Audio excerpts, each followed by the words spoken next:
Welcome to the Health Coach Nation podcast. My name is Hailey Rowe, and I'm a sales and marketing coach and LinkedIn lead generation service provider. I work with health, life, and mindset coaches and online service-based business owners to help them get more sales, shift their time to the client-generating activities instead of just the busy work, and overcome that social media overwhelm. Let's get into the show. Hey, Health Coach Nation. If you're a coach, a wellness professional, or a beauty practitioner, you know how important it is to protect your business while growing your impact. That is where Alternative Balance comes in. Alternative Balance is a membership-based group that provides liability insurance and essential business resources to help you feel confident and secure in your work. Whether you're just starting out or you're scaling up your business, their coverage and benefits like marketing tools, business growth webinars, and 5-star customer service are all designed to help you thrive. I highly recommend checking them out. I've even interviewed them on the show before. Go to alternativebalance.com to learn more and get coverage that fits your business needs. Her bootstrapped SaaS platform, which disrupts the fitness tech space. It was designed to help unserved women led dance and fitness studios. Her primary goal is to expand her customer base while staying true to the company's mission, offering performance-based, accessible pricing, 1.9% of ticket sales instead of fixed high monthly fees. So bottom line is you are an entrepreneur and you've developed a technology service that's helping fitness professionals and wellness professionals.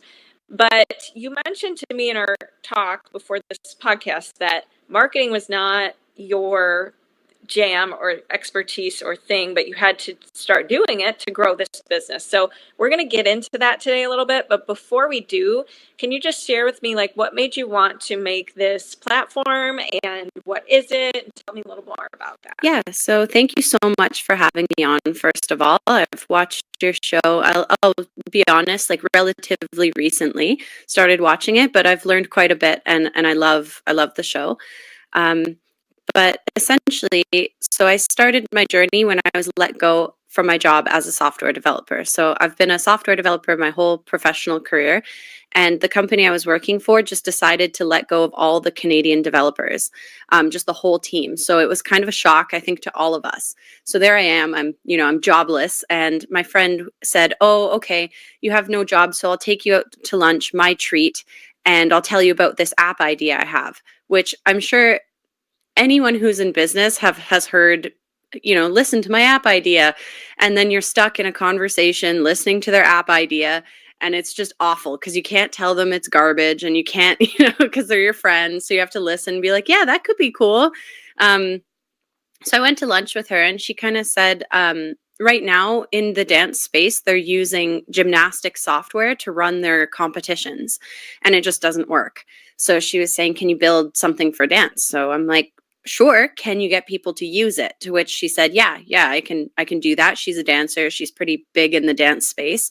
So I was like, okay, well, if you can get people using it, I will build it. So I built out the competition software, and then people started asking for other things, like, can you build stuff for studios? If I'm a personal trainer, can you build something to run my private lessons and do all this kind of stuff better than what already exists? So I started building out more and more. But with that comes the marketing piece, right? Because at that point, I guess you could say it was kind of stupid of me, but it makes no sense to build out an entire software for one person that asked for it. Because then you're like, oh, how do we get other people to use it? So now we have this pretty big, pretty hefty software, and we're trying to get more people to use it. So I had to read a ton of marketing books and learn quite a bit in the areas where I'm very weak. Yeah, totally. So tell me a little bit about what are your thoughts when you first started realizing you have to market this? What were your thoughts about marketing in general? Did you have any preconceived ideas or anything like that? I have, and I still do have very negative views on marketing. I've always thought marketing is very scummy. The idea of like, oh yeah, they're kind of trying to trick you into buying something. Like it always feels like you're being scammed or like you're being tricked just on a whole. Even even there's a ton of books where it's like talk about the why, where it'll literally tell you, don't tell them how your software works, don't tell them how why it's, you just tell them why you do it, why it'll make their lives better. So in this case, oh yeah, it'll, you'll save money, you'll make more money, and you'll save time, that kind of thing. So you always want to go back to the why, and I still hate it. I hated reading about it. I hate doing it, and it just always feels so scummy, but it does work. So undeniably, it does very much work. So I guess those are my opinions. Yeah. Yeah. Have your views shifted since you've started marketing, or have they kind of stuck with it and you're kind of like, yeah, but just do it anyway? Like what kind of shifts have happened? Yeah, so the best a book I read was by Vince Warnock, and he has a book called Chasing the Insights, and in that it kind of goes over this whole concept of feeling scummy when you're marketing, and it's basically the idea of if you're doing it honorably, so if you can help this person, or if you feel strongly like you can help this person, you can make their lives better, then you can kind of accept, hey, you know what, I'm going to use these tactics that don't feel intuitive, they don't feel natural, but I'm going to do it anyways with the knowledge that at the end of the day, we're going to help them. And if I ever meet a client where I don't think I can help them, I straight up send them over to my competitors. So as soon as there are some cases where our software is not a good fit, and I'm like, nope, sorry, we're not a good fit, but here are the best competitors that I would recommend, because I'm at that point, I'm not going to market to them. It feels bad. So I kind of feel a little bit better when I'm using those marketing techniques, as long as the bottom line is that I know I'm going to help them. Yeah. Yeah, I love that. Right. It's like you can use marketing for good. And the truth of the matter is many people are wanting to know what's in it for me. So marketing is trying to speak to what is in it for them. When you want to explain, as the person who made the software, you do want to tell them like, no, here's how it works. Like, here's the cool code that I set up. But they're like, but yeah, but what, tell me in 2 seconds how I can how this will benefit me. Exactly. Right. So I think that it is some of that, but if you're doing it for as you said, the right reasons, you can help someone, it makes a lot of sense. What were some of the ways that you started to market this software? Like what types of things are you guys applying? Yeah, so I guess I have this. I don't need, I guess you could call it an impulse, but I really believe in good software. I believe that that is the foundation. I don't think you should rush things, and I think you should really heavily invest in good developers and good software. And that's obviously, I'm biased, right? I'm a software developer, so obviously that's my opinion. So every time I have money, I hire more developers, and then I have no money again. And that's kind of how we've been going. So in marketing, it very much has been low budget or no budget marketing. So I was kind of looking at different things, like what's going to work. So for example, in my case, because I'm marketing to other business, like I'm a B2B platform, cold email does work really well, and it is incredibly cheap. So I wrote my own little web scraper, but if you can't write a web scraper yourself, that's fine. You can use a software, and then you pay for the data that you buy.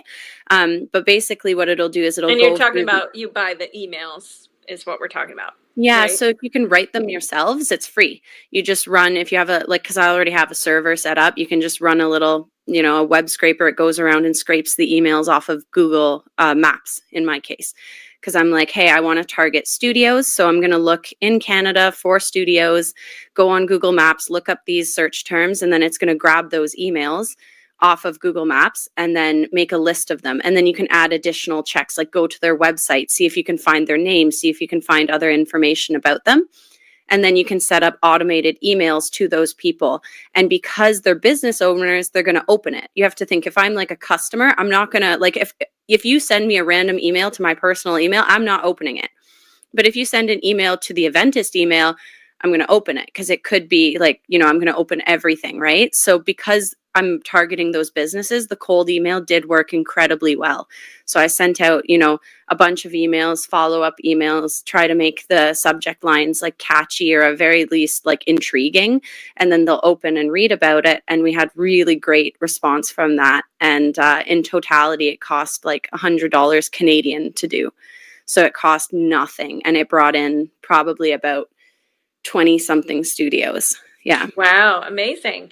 So you write up the emails, you set up your scraper, and you use some kind of software to send out the emails in large quantities. Yeah. I used Instantly. Okay. And I did explore quite a few different options, but Instantly is made specifically for cold email. So if you're looking for businesses, that's a good way to go. And if you're looking to get data and you don't know how to write a web scraper, I would try, it's called outscraper.io.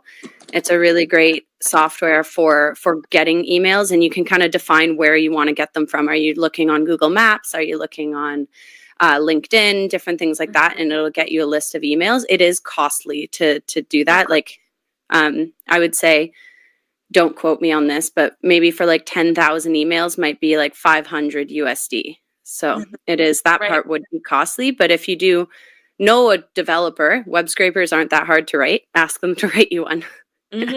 Yeah, love that. So, what about, is that the main marketing strategy, or do you do anything else? I do in person. So I go to events, and because I know a lot of the dancers, a lot of them have very positive brand impressions because we have helped them, especially as students. Like, you have to think, as a student, if I make their life easier to check out and I make it a lot easier for them to buy tickets, they're going to really like the software.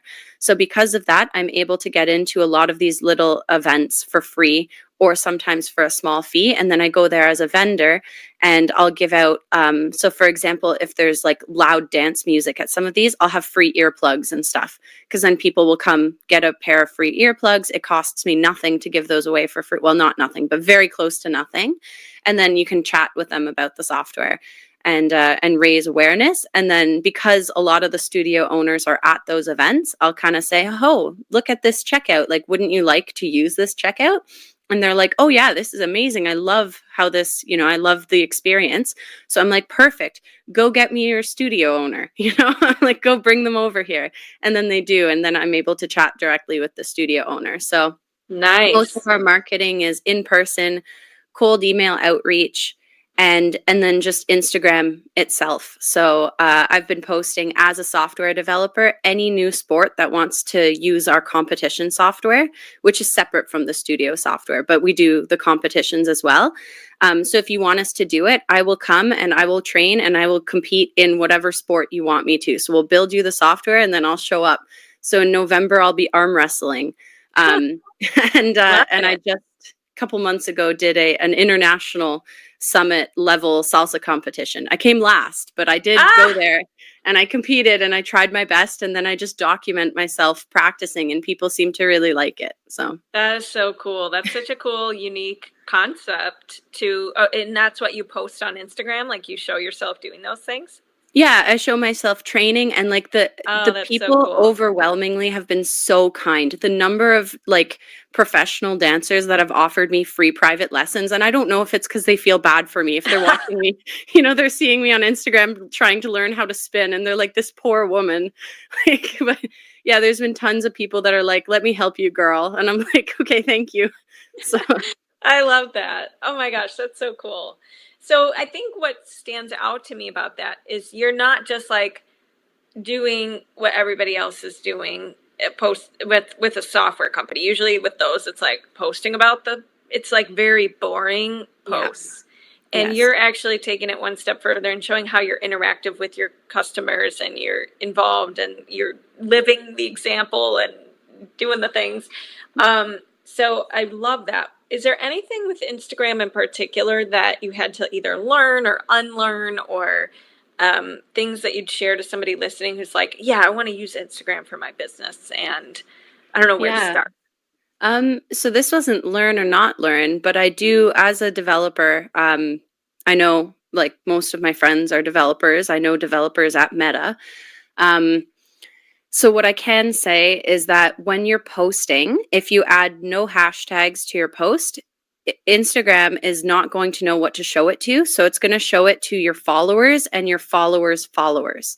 So if you have like a really niche product, which in my case, when it started out, it was very niche. It was for Latin dance and adult dance specifically. We've since expanded, but initially it was really niche. So I'm like, okay, I'm going to get these dancers to follow me. And I do that by, you comment on their posts, you like their posts, you go and you follow them. And then a subset of them will follow you back. And now when I post, it's going to show it to them and their followers because it's not going to know what the content is made for. And then if you're going for like more general posts, you add in hashtags. And I only know that because I do know developers at Meta who told me to do that. So, and it's been working in the sense of like when I go to competitions, people recognize me. People are like, "Oh, I've seen you."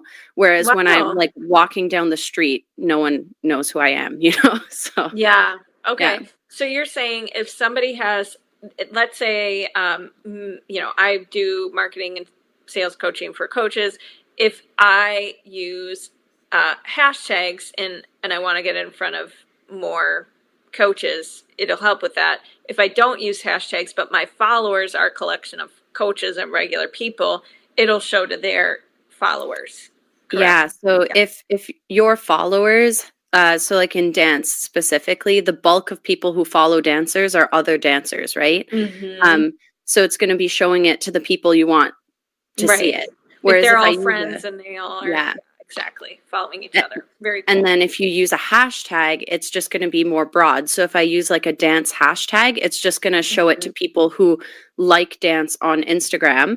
And then it'll be based on how people interact with it, whether or not it gets promoted more. So they'll show it to a subset of like 100 people, see how well it does there, and then 100 more, 100 more. And then that's how they kind of decide if it's getting promoted. Whereas if you're doing it just on followers, the promotion is the same, but you're much more likely to get engagement if it's like if they see, oh, it's followed by like this account was followed by this person. It was liked by this person. So they're seeing like, oh, I know this person. They're more likely to watch the reel. And then also in my case specifically, it's more likely that they're dancers. Right. I love it. Cool. Is there anything else cool you've learned about algorithms and Meta, or Instagram, or things like that from, this world that you're in that we should know about how the algorithm works or rewards us or anything like that? Like there are obviously some times where I post something and I think it's going to do really well and it does really poorly. So there are definitely, and that could just be the audience, right? Like I actually posted, I was on another podcast recently and I posted like, hey, I'm on the podcast, check it out. It did so incredibly poorly on the Instagram. And I guess if you think about it, people are there to watch me dance and they're here to listen to software updates and they probably don't care that I'm on a podcast. But in my mind, I was like, oh yeah, I edited it nicely. I'm like, this is going to be nice. And it did so poorly. So I guess I would kind of go with, even if you're posting, if you're confident that the content is good and you see, like if you see reels with, 1,000 or like 1 million likes and you're making content similar, like it's similar quality, similar production, and then it's not getting views, it's not necessarily you. And I would say just keep going. Like with any business, the people that win out is consistency. If you're going to be there consistently, you'll grow over time, and it just takes time. Love it. Yes. Any favorite marketing books that you want to share? Because you mentioned you read a lot of books. Oh man, the favorite one. My favorite one, it's not even a marketing book, but it's called Building Healthy Habits. Oh, okay. And that is my favorite book. And it basically goes over people when, let's say, because everyone here listening, they're all fitness, right? So let's chat fitness. Let's say I want to lose weight. And I say, okay, I'm going to go on a diet tomorrow and I'm going to go to the gym 5 times a week and I'm just going to start being good tomorrow.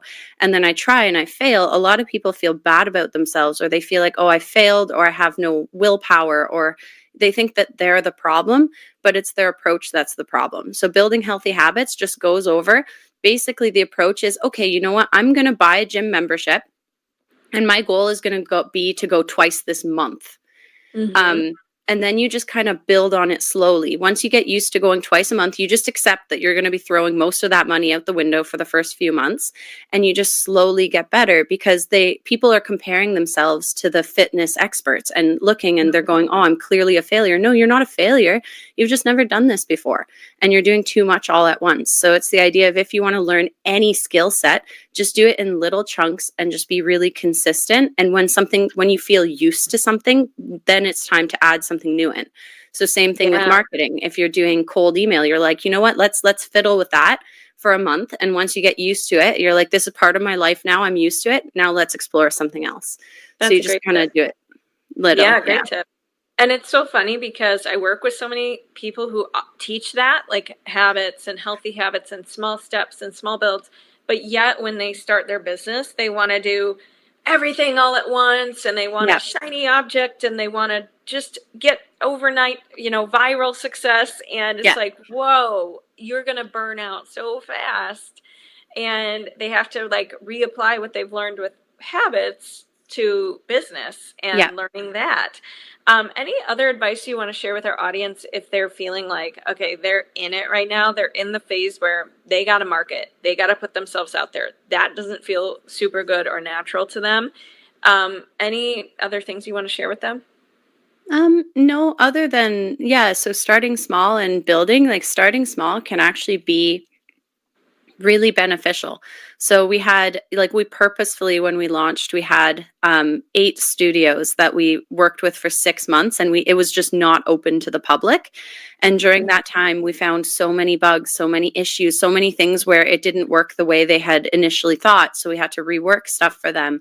And just taking your time really helps. So we gave them a huge discount, or like, honestly, they got to use it for free, and they still are.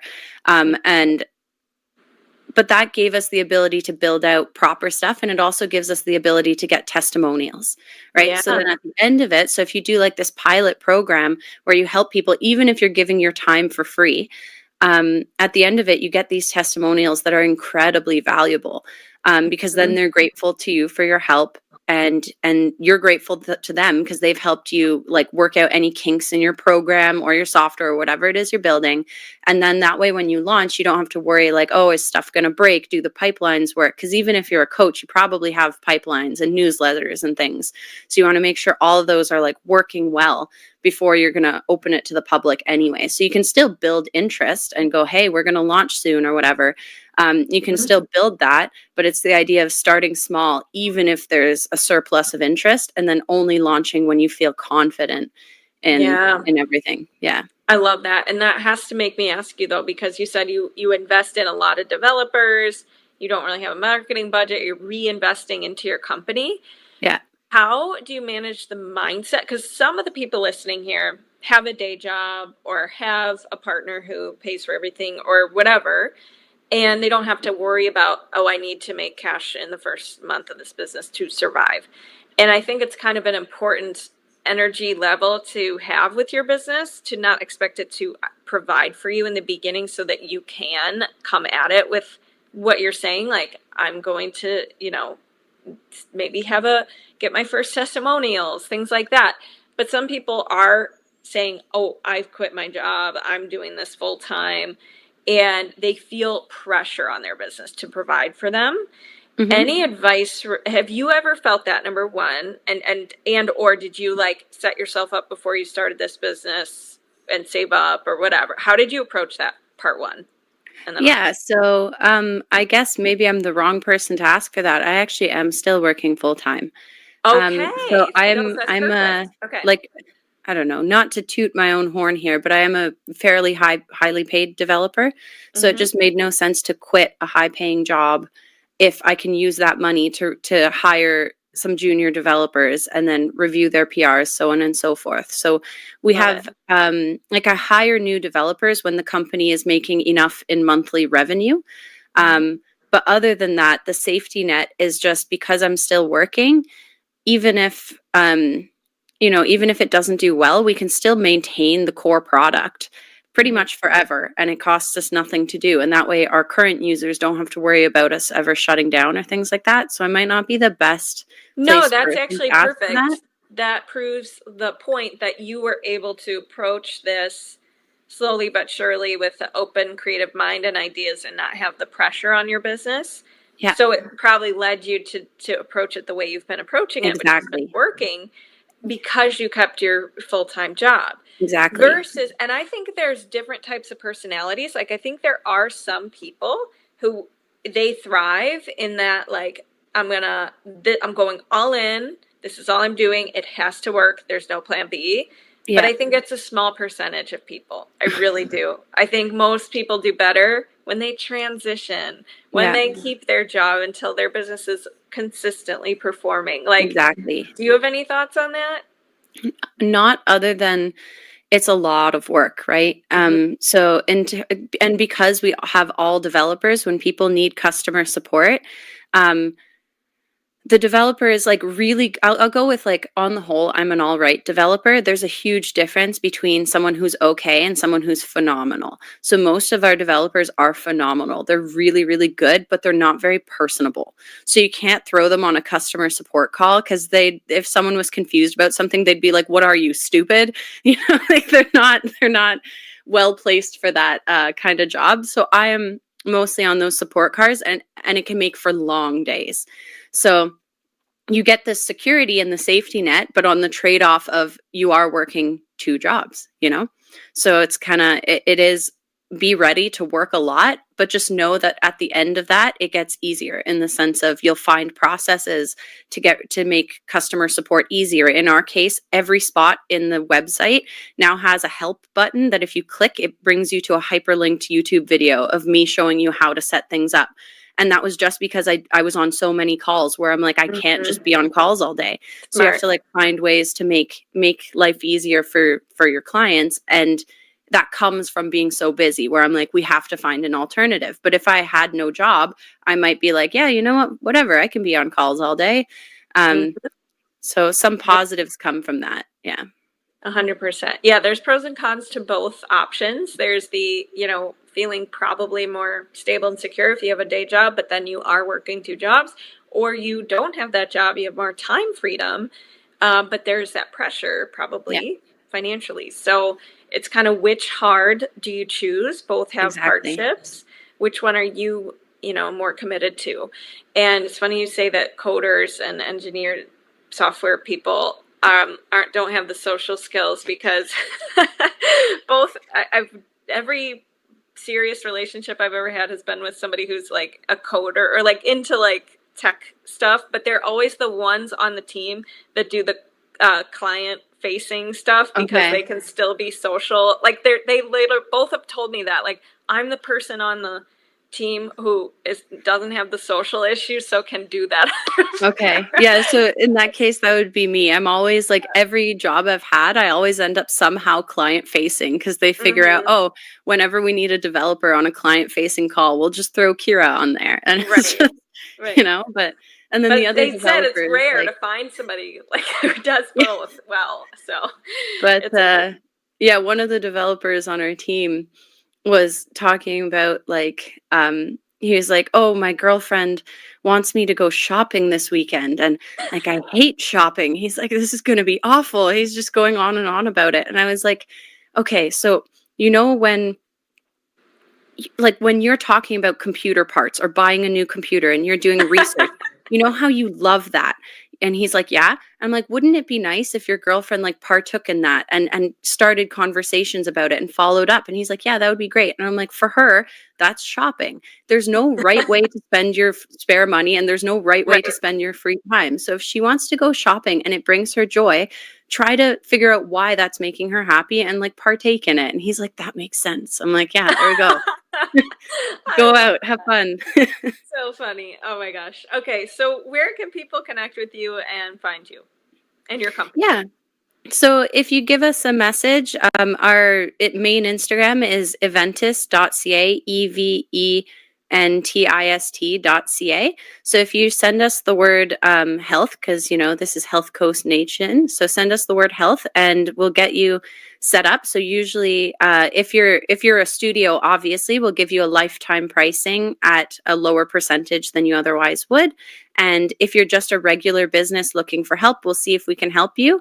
And if so, we usually charge for account setup on the business side for like websites, because we have like websites, marketing, things like that.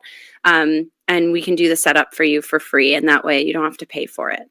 Yeah. Amazing. So you set up scalable systems for wellness professionals and they can come to you for different things. Yeah, so the ticketing side, like I said, if you're doing any kind of like private lessons or anywhere where someone would go online to purchase a ticket with you, that's what we do. But some of the big competitions wanted a marketing suite. So we actually integrate directly with Go High Level. So and that is it's a beast of a software. But then what we do is I'm like, okay, well, I'm already paying a massive amount monthly to offer this for competitions. Might as well give it away for much cheaper to a regular person. So if you go to Go High Level, it's 97 USD per month. And we give out sub accounts for 49 USD per month. Nice. So it's just kind of like if you're looking for a marketing suite, it is. I've done the research. It's hands down the best option on the market, and that's why we chose it for our competitions. Because I'll only build something if I think I can build it better. So when someone said, "Can you build marketing?" I'm like, I can't build it better than what already exists. So let's just make it work with what we have. Yeah. Cool. Awesome. Well, thank you again for being here, and I will talk to you soon. Thanks so much for listening to this podcast. And if it's really helpful for you, I'd really appreciate if you share it and or leave a written podcast review. This tells the podcast sites that our show is useful and it will be promoted to more people that way. Thanks again.